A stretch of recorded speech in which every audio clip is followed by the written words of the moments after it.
I forget what sparked this in me, but it was about 6 years ago where I suddenly had this realization that anytime someone in my team hasn't quite delivered what I needed delivered, I started to say, well, where does the blame sit? Or why did that happen? And I've shared this with groups, and you can really see a degree of unease when I share it. But it's a fun thought experiment to try and find a reason why we, the communicator, we, the leader, aren't responsible. And I've never really been able to find a way where the finger doesn't point back to me. So if they've misunderstood it, I wasn't clear enough in my communication. I didn't write that email clear enough.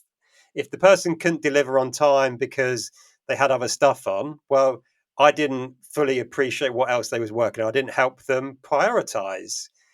If the wrong person has come into my team, then I didn't recruit thoroughly enough. It's really interesting to turn it back on ourselves. And out of that, I got to the point where I've just got a new assistant started, but Amanda, my old assistant, whenever she would do something for me and it wasn't what I needed, I'd make a point. The very first thing, I'd apologize. I'd say, sorry, Amanda, I've wasted some of your time here. I wasn't clear.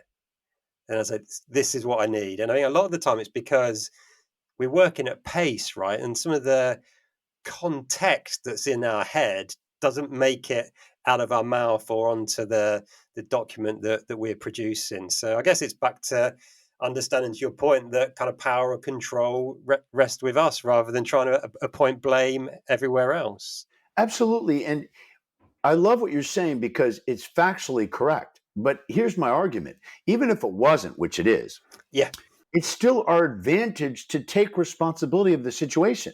It doesn't work in life to blame anyone for our happiness, our money situation, whatever it is. It's to our advantage to put ourselves in control. So the way I like to view it is powerless is that mood is when we're in the back seat of our car.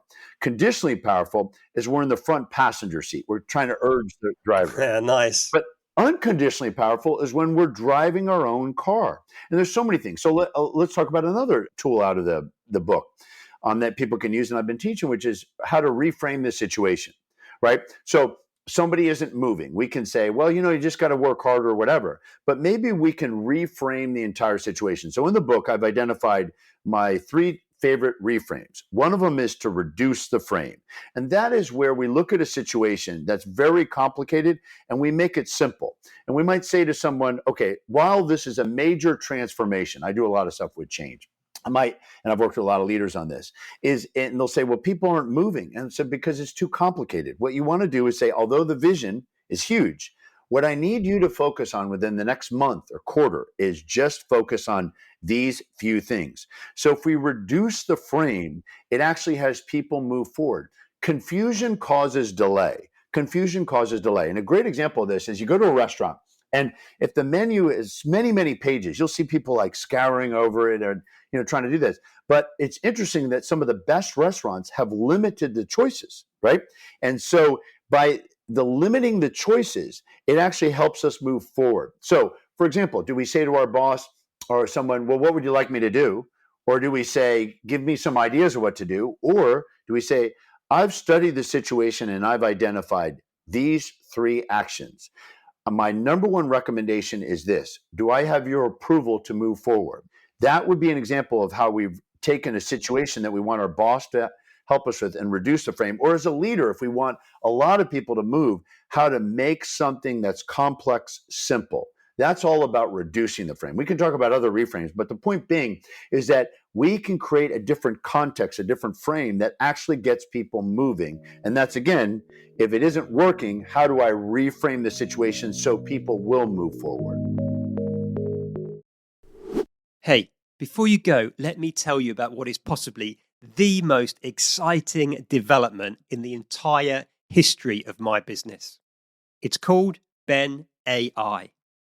It's my AI clone that gives you instant, on-demand, and personalized coaching whenever and wherever you need it. It's been created using every piece of content I've developed in the past 11 years and everything I've learned about leadership in my entire life. Because you're a listener to this podcast, I want you to be one of the first to get hold of it, and I want to give you some exclusive discounts. Right now, I'm looking for 20 beta testers who will get unlimited access to Ben AI for 2 weeks. If you want to be one of those beta testers, or if you just want to know more and receive details about when we launch and those exclusive discounts, please just click on the link in the show notes wherever you happen to be listening to this episode. That's it for now. See you soon.